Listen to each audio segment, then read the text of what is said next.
Tudo bem? Nós cumprimentamos a todos os inscritos no canal A Luz da Bíblia, Daniel Silva.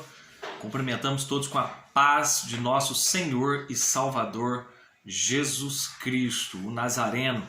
Nós damos muito bem-vindo a você também, que talvez pela primeira vez tem tido o contato com esse canal, que tem como objetivo divulgar a Palavra de Deus e, em especial, nós damos foco à Escola Bíblica Dominical, nós temos dado foco, inclusive a revista e os estudos relacionados à Escola Bíblica, elas são trimestrais.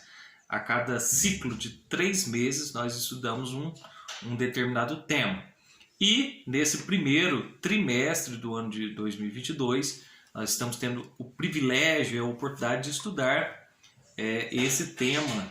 Vai estar em verso aí no seu monitor, mas nós estamos estudando justamente as lições bíblicas da CPAD, a supremacia das Escrituras, a inspirada, inerrante e infalível Palavra de Deus. Até então, nós trabalhamos nos seguintes temas: 1. A autoridade da Bíblia. 2. A inspiração divina da Bíblia, a inerrância da Bíblia. E hoje nós vamos falar da estrutura da Bíblia. Amém? Como de padrão, pelo menos a gente tenta assimilar a aula presencial. Inclusive tivemos hoje a aula presencial na DEMP, mas a gente associa o método de leitura, explanação, agregando aí as informações relacionadas ao contexto. Tá? Vamos lá para a gente ganhar tempo. Lição de número 4, de 23 de janeiro do ano de 2022, tem como título a estrutura da Bíblia. O texto áureo, o texto que coroa aí o assunto, diz assim: E disse-lhes, são estas as palavras que vos disse, estando ainda convosco, convinha que se cumprisse tudo o que de mim estava escrito na lei de Moisés e nos profetas e nos salmos. Nós temos essa referência, nós chamamos de sinóticos, os primeiros 4 livros da Bíblia, aliás, Mateus, Marcos, Lucas, sinóticos, e o Evangelho de João. Nós temos aí no livro de Lucas, capítulo 24, verso 44, essa referência. A verdade prática, ela vai nos trazer a seguinte informação: a Bíblia se divide em Antigo e Novo Testamento, totalizando 66 livros, divinamente inspirados. Toda ela é nossa única regra de fé e prática. Vamos lá? A leitura do texto bíblico, frisando, todo comentário ele procura respeitar a autoridade bíblica antes de tudo. Tanto é que o canal ele tem como título aí, A Luz da Bíblia. Não só o canal, mas a nossa filosofia de fé é justamente pautar tudo que estudamos, cremos, praticamos, justamente no que a Bíblia diz a respeito de tal assunto. A leitura bíblica em classe, ela está em Lucas 24, do 44 ao 49. Diz assim a palavra de Deus: E disse-lhes, são estas as palavras que vos disse estando ainda convosco. Convinha que se cumprisse tudo o que de mim estava escrito na lei de Moisés e nos profetas e nos salmos. Então abriu-lhes o entendimento para compreenderem as Escrituras. E disse-lhes, assim está escrito, e assim convinha que o Cristo padecesse e ao terceiro dia ressuscitasse dos mortos. E em seu nome se pregasse o arrependimento e a remissão de pecados em todas as nações, começando por Jerusalém. E dessas coisas sois vós testemunhas. E eis que sobre vós envio a promessa de meu Pai. Ficai, porém, na cidade de Jerusalém, até que do alto sejais revestidos de poder. Amém? Já vamos partir para comentário. Introdução. A Bíblia Sagrada foi escrita majoritariamente em hebraico, grego, abro uma extensão aqui no comentário, e partes no aramaico, tá? Em um período aproximadamente de 1.600 anos, por cerca de 40 homens, e se estrutura em Antigo e Novo Testamento. Seus livros são divinamente inspirados e formam o cânon bíblico. Nesta lição veremos como a Bíblia está organizada e a classificação de seus livros, a canonicidade e as particularidades dos testamentos, ou seja, do Antigo e o Novo Testamento. Feita a introdução, que é algo que a gente vai estar... os temas que estão aqui na introdução serão desenvolvidos ao longo do estudo, tá? Número 1, do tópico 1, vai nos dizer o seguinte: definição do termo Bíblia, significado da palavra Bíblia. A palavra Bíblia tem origem tanto no vocábulo grego como no latim. O termo grego biblos significa livro e tem conotação de qualidade sagrada. A palavra Bíblia no latim é um substantivo feminino singular que igualmente exprime a ideia de livro. Por volta do ano 150 depois de Cristo, os cristãos passaram a usar os termos em grego, ta Bíblia, os livros, para referir-se ao conjunto de livros inspirados por Deus. O dicionário bíblico Wycliffe explica que o singular Bíblia, em latim, revela uma unidade de pensamento e uma pureza. Por isso, a coleção de livros sagrados forma um único livro, a Bíblia Sagrada, chamada também por Paulo de as Santas Escrituras. Então, essa primeira parte importante, né, porque você passa a ter conhecimento do termo, da palavra em si, né, porque é natural que nem todos os termos, palavras, etimologia, nem tudo está ao nosso alcance, ao nosso conhecimento. Mas nós estamos trazendo aqui, né, no primeiro ponto, justamente a origem do termo, né? Ela é de origem latina, grega, e em específico, a partir do, deixa eu confirmar aqui, a partir do ano, por volta do ano 150 d.C., adotou-se mais a expressão no grego. Então, quando você estuda aí no português comum, os coletivos, né? Coletivo. Então, no sentido religioso bíblico, a palavra Bíblia, ela, resumindo, coleção de livros, conjunto de livros, coletânea de livros, né? Biblos. Então, resumindo, então a Bíblia não é apenas um livro, ela é composta por vários livros, né? Por isso que é isso, livro de Deuteronômio, livro de Mateus, livro de João, livro de... Então, essa coletânea forma uma única unidade que nós chamamos de Bíblia. Deixa eu ler a referência aqui que foi pedida. Paulo se refere também às Santas Escrituras. Essa referência está em Romanos, capítulo 1, o verso é o número 2. Romanos 1, 2. Hoje eu não joguei os versos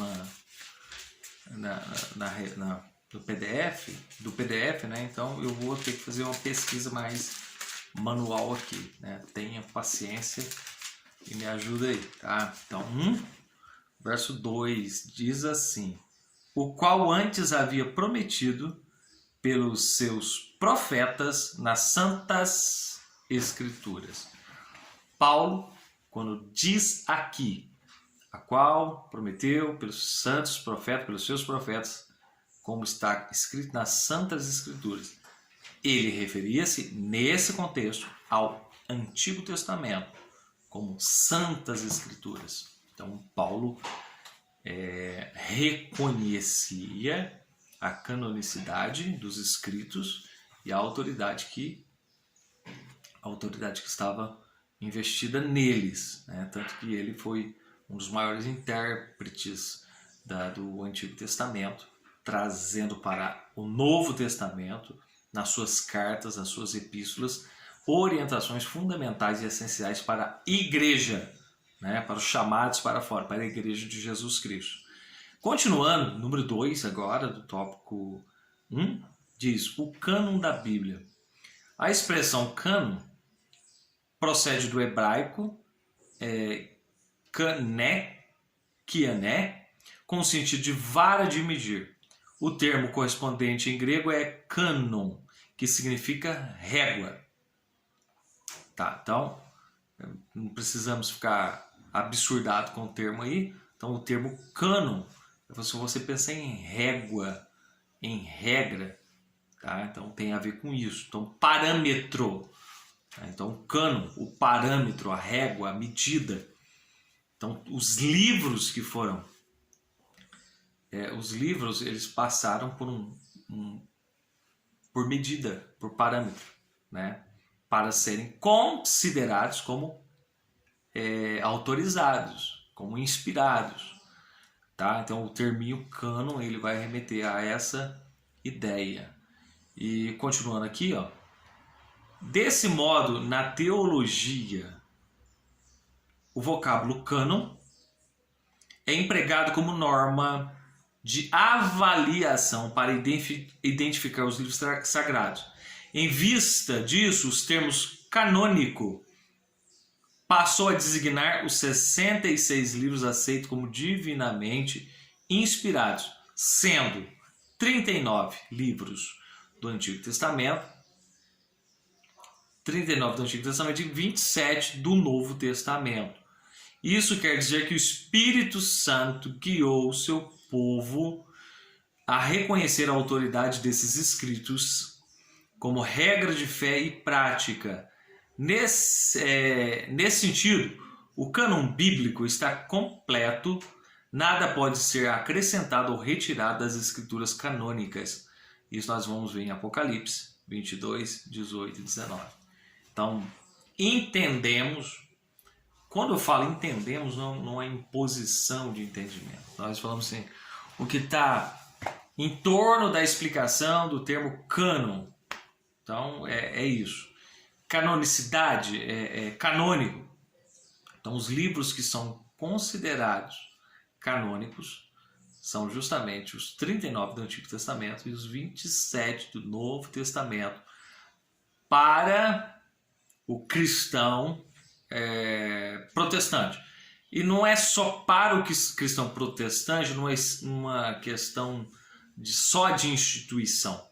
É que realmente no processo dessa separação, o que vem a mais, os chamados apócrifos, deuteracanônicos, eles não têm em si uma sustentação e eles se contradizem, né? Foi a aula passada que nós falamos sobre isso. Ele não tem uma cronologia, ao contrário, anacrônicos, né? Eles não têm uma cronologia, eles o próprio apócrifo admite que os livros, em um dos versos, né, Macabeus, disse que aqueles livros foram escritos posteriormente, bem depois que o cânon do Antigo Testamento, do Pentateuco, ele já havia sido fechado, que o cânon relacionado ao livro dos profetas já havia sido fechado. Então, a autoridade está na lei, nos salmos, nos profetas, e alguns livros, após, eles não são dignos, eles são chamados de juízo de fora, de obscuros, né? Então, não entra no cânon dos 66 livros, que é a Bíblia utilizada pelos cristãos evangélicos, né? Também chamados de protestantes. Então, sabendo disso, não pode se acrescentar. Há segmentos religiosos, né, que dizem em si, que dizem na sua cultura de crença, nas suas doutrinas, que o cânon está aberto, ou seja, que eles podem inserir novos livros ou novos comentários como sendo inspirados e agregá-los à Bíblia. Isso é uma mentira. Por que é uma mentira? Porque a própria Bíblia, ela tem poder suficiente para se autodefender e para se vamos entender assim, mostrar a sua própria estrutura e se manter coesa, firme. Aí a referência que diz aqui, ó, então não pode entrar mais nada. A referência é 22 de Apocalipse, verso 18 e 19. Diz assim: porque eu testifico a todo aquele que ouvir as palavras da profecia deste livro, que é a Bíblia Sagrada, né? Nesse caso é o Apocalipse, que se alguém lhes acrescentar alguma coisa, Deus fará vir sobre ele as pragas que estão escritas neste livro. E se alguém tirar quaisquer palavras do livro dessa profecia, Deus tirará a sua parte da árvore da vida e da cidade santa que estão escritas neste livro. Então esse é um alerta muito sério que a própria Bíblia faz sobre acréscimos ou retiradas da palavra de Deus. E sabe-se que a palavra, ela ofende o pecado. Ela ofende o pecado e muitos se ofendem enquanto os seus pecados são ofendidos. E há um grande esforço para tirar da Bíblia Sagrada palavras que ofendem os seus pecados. Mas o cânon já está fechado, não precisa se acrescentar ou retirar mais nada desse livro sagrado. Número 3, do tópico 1 ainda, né? Os dois testamentos, nós estamos falando nesse instante aí sobre a estrutura da Bíblia. Estrutura. 3 do tópico 1, os dois testamentos. O termo testamento vem do latim testamentum, que é a tradução da palavra grega diatek, e da palavra hebraica berit. Ambos os termos têm sentido de aliança. Então, quando você pega o termo testamento, você associa ao termo aliança. Ambos os termos têm sentido de aliança ou pacto ou concerto de Deus com a humanidade. A expressão Antigo Testamento foi inaugurada por Paulo. Essa referência nós vamos ler aqui em 2 Coríntios 3,14. E refere-se aos livros dos judeus reconhecidos por Jesus como as Escrituras, de acordo com Mateus 22, 29. A lei, os profetas e os salmos. O termo Novo Testamento foi usado para referir-se ao cumprimento profético de Jesus como mediador da nova aliança. Aí nós vamos pegar pelo menos uma referência aqui, que é Jeremias 31, 31. E essa expressão também passou a designar os escritos inspirados dos cristãos, igualmente reconhecido como as Escrituras. Então, o termo testamento é aliança, pacto de Deus, do próprio Deus com a humanidade. A primeira referência é a expressão Antigo Testamento foi inaugurada por Paulo. A referência que eu tenho aqui é 2 Coríntios. Deixa eu localizar aqui. Deixa eu localizar.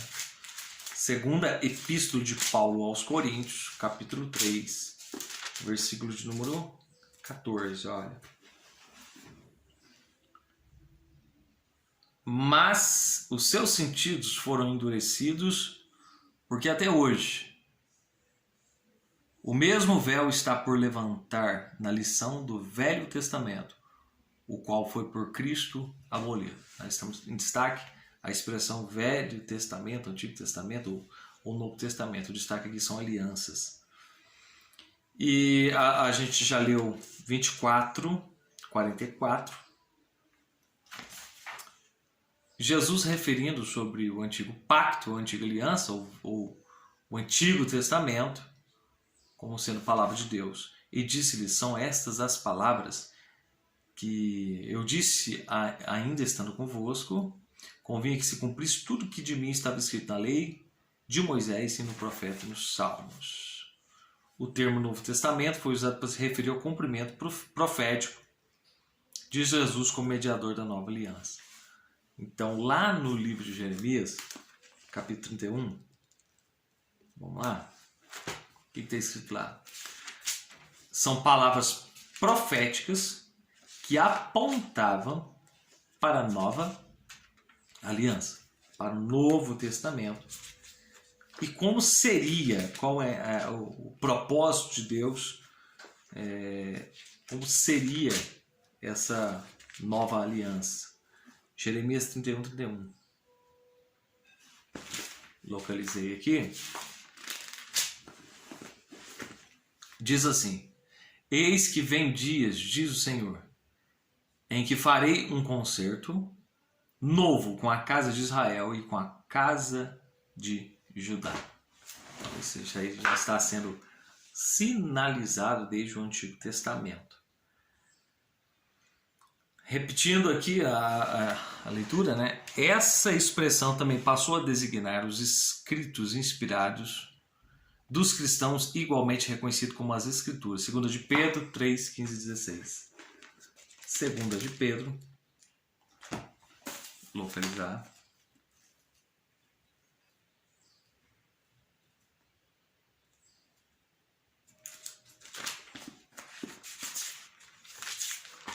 Segunda de Pedro 3, o verso 15 e 16. Diz assim: e tendo por salvação a longanimidade de nosso Senhor, como também o nosso amado irmão Paulo vos escreveu, segundo a sabedoria que lhe foi dada, falando disso como em todas as suas epístolas, entre as quais há pontos difíceis de entender, que os indoutos e inconstantes também torcem igualmente as outras escrituras para a sua própria condenação. Então Pedro, ele notifica aqui, ele confirma a existência do Antigo Testamento, das Escrituras Sagradas. Sinopse do tópico 1 diz: a Bíblia divide-se em 2 testamentos divinamente inspirados, o Antigo e o Novo Testamentos. Vamos lá, nós já vamos entrar no tópico de número 2, que o tópico de número 2 tem como título o Antigo Testamento. O subtítulo 1 do tópico 2 vai dizer: os livros do Antigo Testamento, a classificação dos livros do Antigo Testamento, tal qual a conhecemos hoje, se divide nos seguintes grupos: A. Pentateuco, lei, constituído por 5 livros, de Gênesis a Deuteronômio. Tá? Então, vamos gravar isso aí. Pentateuco, né? Constituído por 5 livros, Gênesis a Deuteronômio. Depois, históricos, B. Históricos, formado por 12 livros de Josué e Esther. C. Poéticos, composto de 5 livros de Jó, Cantares e Salomão. E D. Proféticos, que subdividem em profetas maiores, com 5 livros de Isaías a Daniel, e profetas menores, com 12 livros de Oséias a Malaquias. A divisão utilizada pelos judeus era tripartida. Então, primeiro, nós falamos da organização, da estruturação e divisão dos livros de acordo com a sua classificação, tá? da Bíblia que nós temos em mãos. Agora a gente vai falar também da Bíblia, da divisão utilizada pelos judeus. A divisão utilizada pelos judeus era tripartida. A lei. B. Os profetas. C. Salmos ou escritos, de acordo com Lucas 24, 44.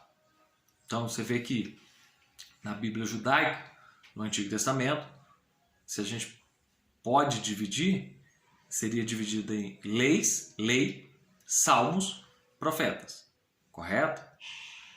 Apesar de a cultura judaica fazer uma categorização diferente, o conjunto do Antigo Testamento soma os mesmos 39 livros divinamente inspirados, tanto para os judeus quanto para os cristãos. Então, essa divisão por categorização dos livros do Antigo Testamento pelos judeus e pelos cristãos, acaba que elas diferem em si. Mas isso não tira a essência da questão da canonicidade. Não tira. Por quê? Porque a questão que está em pauta aí é que Alexandre o Grande, procurando criar uma biblioteca com o objetivo de ter as maiores e as principais escritos do mundo antigo na sua biblioteca, então ele pediu que fosse transcrito para do hebraico, né, que é a língua do Antigo Testamento, partes aramaico, para o grego, que era a língua oficial do Império. Então, nesses transcritos, que nós chamamos de Septuaginta, o que aconteceu? Então, foi feito divisões de alguns livros do Antigo Testamento que eram agrupados de maneira diferente do agrupamento e da estruturação que nós temos hoje acesso. Então, havia alguns livros que eram compostos. Exemplo, livros de Esdras e Neemias eram um só. Livro de Samuel era um só. Livro de Crônicas é apenas um. Reis e assim por diante. Então, tem alguns livros que os dois juntos formavam um só livro. Mas isso não tira a autoridade no assunto. Tá bom? Então, vamos lá? 2 do tópico 2. Canonicidade do Antigo Testamento. Existem 3 fatores basilares na avaliação de um livro canônico, a saber, então, o critério aqui, fatores básicos, basilares e que sustentam a questão da inspiração e da canonicidade bíblica. Vamos lá? Então, o primeiro deles, a inspiração divina, que atesta ser o livro inspirado pelo Espírito Santo. A inspiração. Então tem que ser um livro soprado pelo Espírito na mente do escritor e não sabotando a sua personalidade, mas deixando que ele, por si, através da sua personalidade, transcrevesse aquilo que ele ouviu, que viu como revelação e colocasse nos escritos. Então, inspiração. Segundo ponto é B, reconhecimento do povo de Deus, que atesta se o livro era aceito como autêntico por seus primeiros leitores.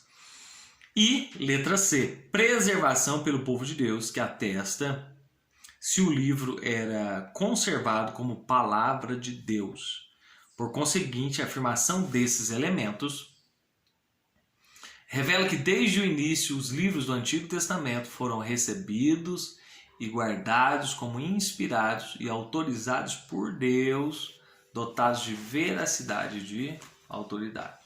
Eu vou citar um livro de cada ponto aqui, que foi nos dado aqui. O primeiro, repetindo, fatores basilares para sustentar a ideia da canonicidade. Então, vamos lá. Primeiro tinha que ser inspirado. E a Bíblia me leva para Neemias 9:30. Neemias, livro de Neemias, Antigo Testamento. Deixa eu localizar. Vamos lá. Neemias 9:30. Porém, estendeste a tua benignidade sobre eles por muitos anos e protestaste contra eles pelo teu espírito, pelo ministério dos profetas, porém eles não deram ouvidos, pelo que entregaste na mão dos povos da terra. Então, a afirmativa de Neemias era que Deus usou os profetas para contestar. O Espírito de Deus usou os profetas. Então ele entende que a palavra que de exortação recebida não era palavra comum, mas outorgada, dada e inspirada pelo Espírito, para advertência. Como eu prometi aqui, o seguinte verso.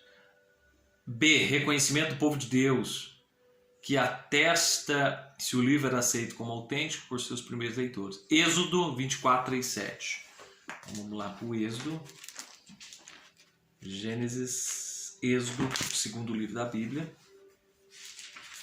Êxodo, repetindo, 24, 3, 7.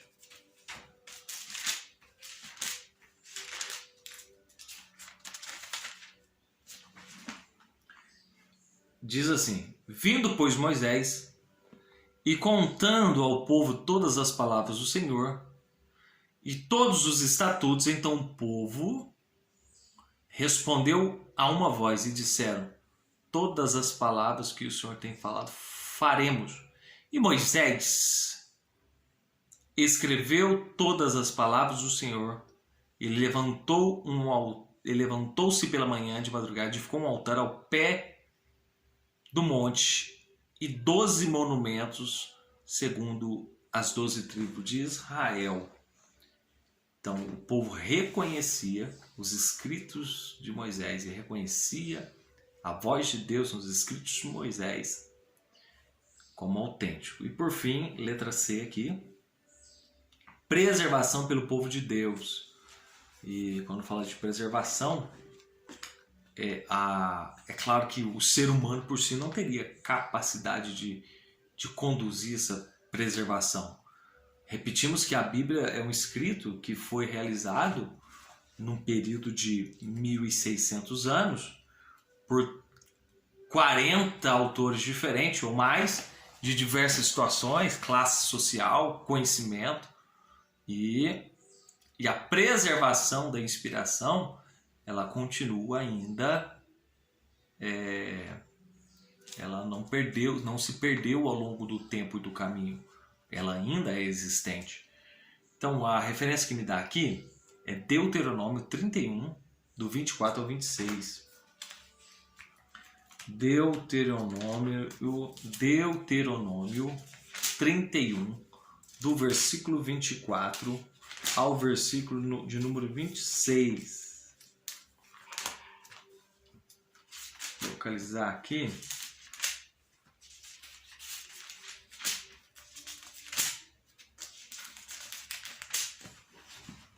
Do 24 ao 26 localizei.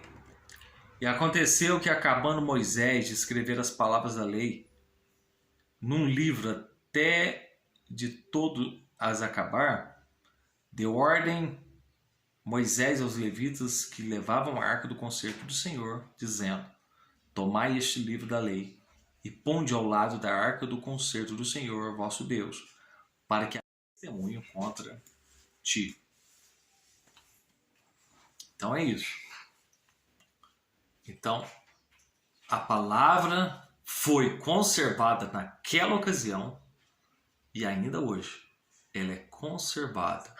Repito, por uma ação sobrenatural de Deus. É claro que Deus usou meios, pessoas, situações para que a palavra fosse preservada. Número 3, do tópico 2. Particularidades do Antigo Testamento. Quase toda a totalidade dos livros foram escritos em hebraico, chamado na Bíblia de língua de Canaã. Algumas porções foram escritas em aramaico, uma espécie de dialeto que deu origem à língua árabe. E o último livro canônico foi o do profeta Malaquias, que conclui antes do ano 430 a.C.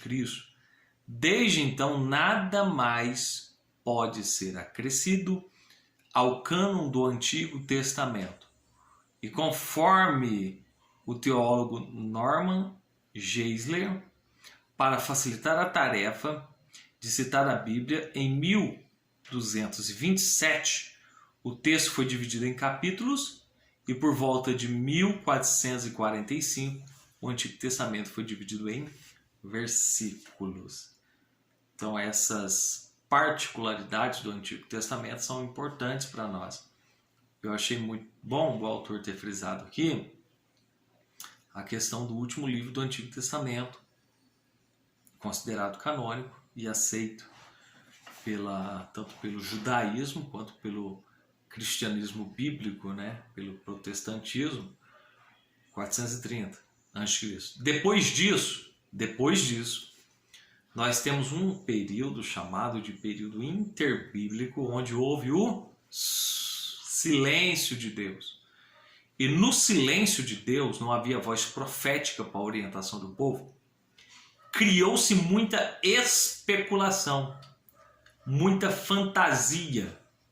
Criou-se muitos livros que nessa situação, nesse período interbíblico, que mexia com a imaginação do povo, mas que distorcia a revelação inicial de Deus. Então, eu repito mais uma vez, é por esse motivo que não os adotamos como regra de fé e prática para as nossas vidas. E aí tem algumas informações essenciais que diz aqui, olha, e conforme o teólogo Norman Geisler, para facilitar a tarefa de citar a Bíblia, em 1227, o texto foi dividido em capítulos e por volta de 1445 o Antigo Testamento foi dividido em versículos. Então essa questão de divisão capítulos, versículos, visto que a Bíblia ela não tinha essa divisão, né? Os escritos originais não tinham. Então, tendo essa disposição, essa organização também, ela facilitou muito a questão da localização. Imagina, é como se a gente colocasse endereço nos versos, né? Hoje se alguém te fala assim, olha, Salmo 23, então você sabe onde está o Salmo 23, o versículo é o número 4, então você consegue chegar àquele versículo com maior facilidade. Em tudo isso, atribuímos a uma ação de Deus para que as pessoas, o ser humano, ele tivesse não só a facilidade de contato, mas a facilidade de uma localização e um relacionamento pessoal com a Bíblia Sagrada. Aí, nós vamos falar aqui da síntese do tópico 2. Os livros inspirados que integram o cânon do Antigo Testamento são classificados como lei, históricos, poéticos e proféticos. Repito, os livros inspirados que integram o cânon do Antigo Testamento são classificados como lei, históricos, poéticos e proféticos. Vamos já agora começar o tópico de número 3, o Novo Testamento. Falamos do Antigo Testamento, né? Os livros que compõem a canonicidade do Antigo Testamento e algumas particularidades relacionadas ao Antigo Testamento. Agora nós vamos concentrar no Novo Testamento. Os livros do Novo Testamento. Esses livros foram reconhecidos pela Igreja após a morte e ressurreição do Senhor Jesus Cristo e estão classificados em 4 grupos principais. Vamos lá? Evangelhos, que são 4 livros de Mateus a Marcos, Lucas e João. Isso mesmo. São 4 livros de Mateus, Marcos, Lucas e João. B. Históricos, formado pelo livro de Atos dos Apóstolos. C. Epístolas, que se subdivide em epístolas paulinas, com 13 cartas de Romanos a Filemon. As epístolas gerais, com 8 cartas de Hebreus a Judas.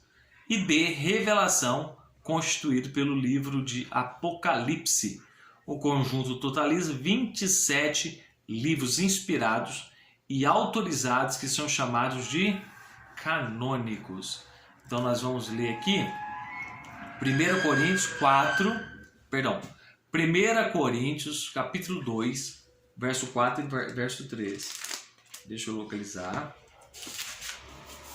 Vamos lá.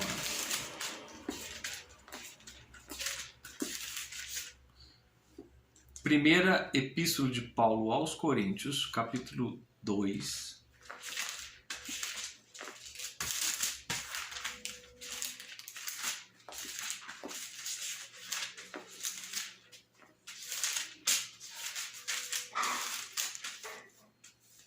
Do 4, o verso 4 e verso 13. Verso 4. A minha palavra e minha pregação não consistiram em palavras persuasivas de sabedoria humana, mas em demonstração do Espírito e de poder. Agora o verso 13. O verso 13.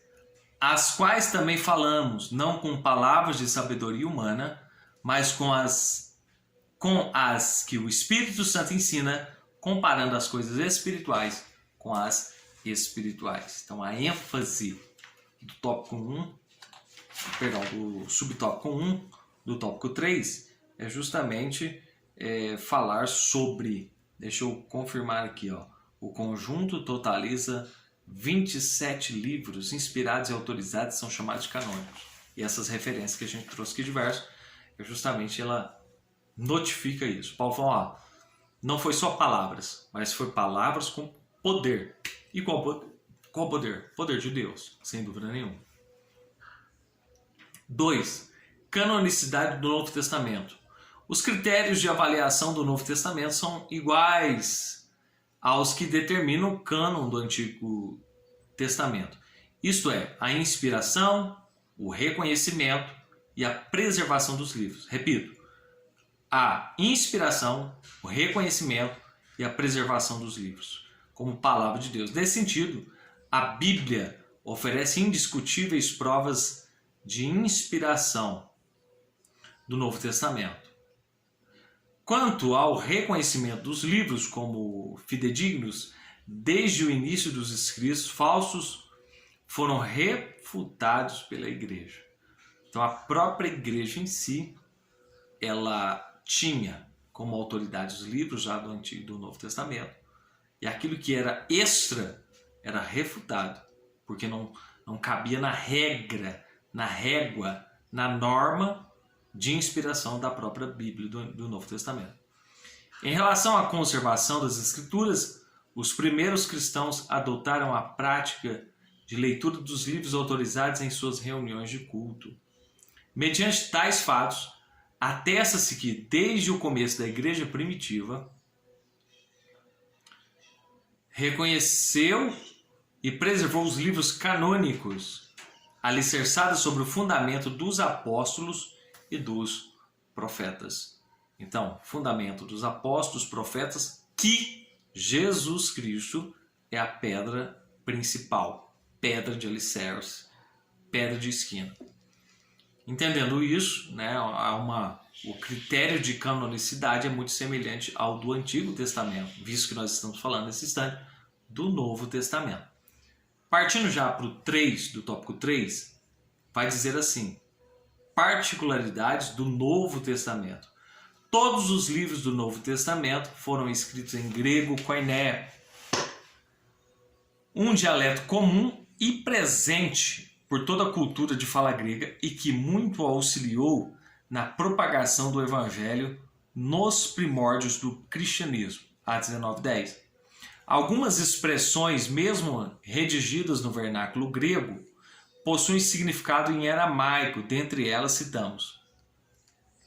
Antes de citar essas palavras que foram transcritas para o grego, mas de origem aramaica, entendemos que o grego koiné significa grego comum, e até mesmo houve influência de Deus na história para que o evangelho fosse difundido no Império Romano, não só no Império Romano, mas em todo o mundo daquela época, onde falava-se a língua grega. A língua grega era como se hoje fosse o inglês, que é mundialmente conhecida. É a primeira ou a segunda língua mais falada no mundo, né? Disputada aí com o mandarim, tá certo? Então, para ter uma ideia, até nisso o cenário estava preparado. E foi usado justamente o grego koiné. Algumas expressões no Novo Testamento, elas estão em aramaico e depois foram traduzidas para o grego. só para deixar claro que existem partículas escritas em aramaico, a gente vai citar elas aqui, ó.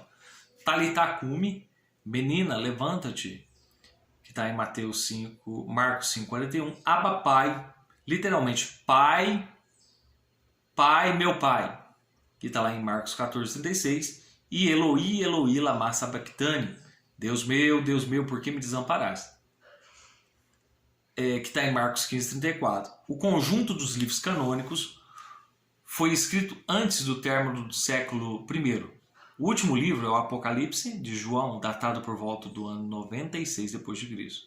E desde o encerramento do cânon, os cristãos reconhecem apenas os 27 livros como inspirados. Por fim, em torno de 1555 d.C., o Novo Testamento também foi dividido em versículos. Então, a gente está falando de particularidades do Novo Testamento aqui. Tá ok? E frisamos aí as palavras em aramaico, algumas expressões que estão descritas aí no Novo Testamento. Vamos já para a sinopse do tópico 3 e depois partiremos para a conclusão. Sinopse do tópico 3. Os livros inspirados que integram o cânon do Novo Testamento são classificados como evangelhos, histórico, epístolas e revelação. Conclusão. O conjunto de 66 livros forma um único livro, a Bíblia Sagrada. Esses livros constituem o cânon bíblico do Antigo e do Novo Testamento. Os critérios para a avaliação da canonicidade são a inspiração, o reconhecimento e a preservação dos livros como palavra de Deus. A comprovação desses critérios revela que as Escrituras foram aceitas e preservadas como livros autorizados por Deus. Tendo lido o trecho da conclusão, nós vamos aqui para aquilo que é proposta da revista nesse trimestre. Os objetivos: mostrar como a Bíblia está organizada. Então, a Bíblia não está aleatória, né? Ela é dividida em temas, assuntos, tem as classificações literárias, tudo isso. Mostrar que a Bíblia está organizada e que ela se divide em 2 testamentos. Também tem esse detalhe: Antigo e Novo Testamento. 2. Esclarecer que os livros do Antigo Testamento são classificados. Então, há uma classificação, né, que a gente já falou lá: Salmos, Profetas, Leis, Salmos, Profetas. Depois vem a outra organização muito bem detalhada. Expomos que a classificação dos livros do Novo Testamento. Então, nós concluímos essa aula e desejamos que tenha sido de edificação para a sua vida, de conhecimento. E friso, né? Nós temos trabalhado aí para expor o que a Bíblia por si diz sobre ela, mas de uma forma explicativa.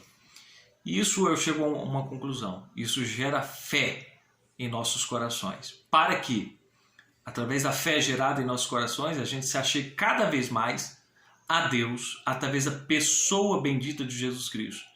E tendo a palavra de Deus em nosso coração, possamos ser melhores servos de Deus e também melhores pessoas, porque ela influencia no nosso caráter, na nossa moral, na condução da nossa vida e para enfrentarmos até mesmo momentos difíceis no meio da caminhada.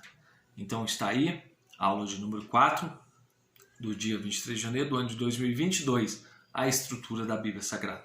Que Deus abençoe sua vida em nome de Jesus. Amém?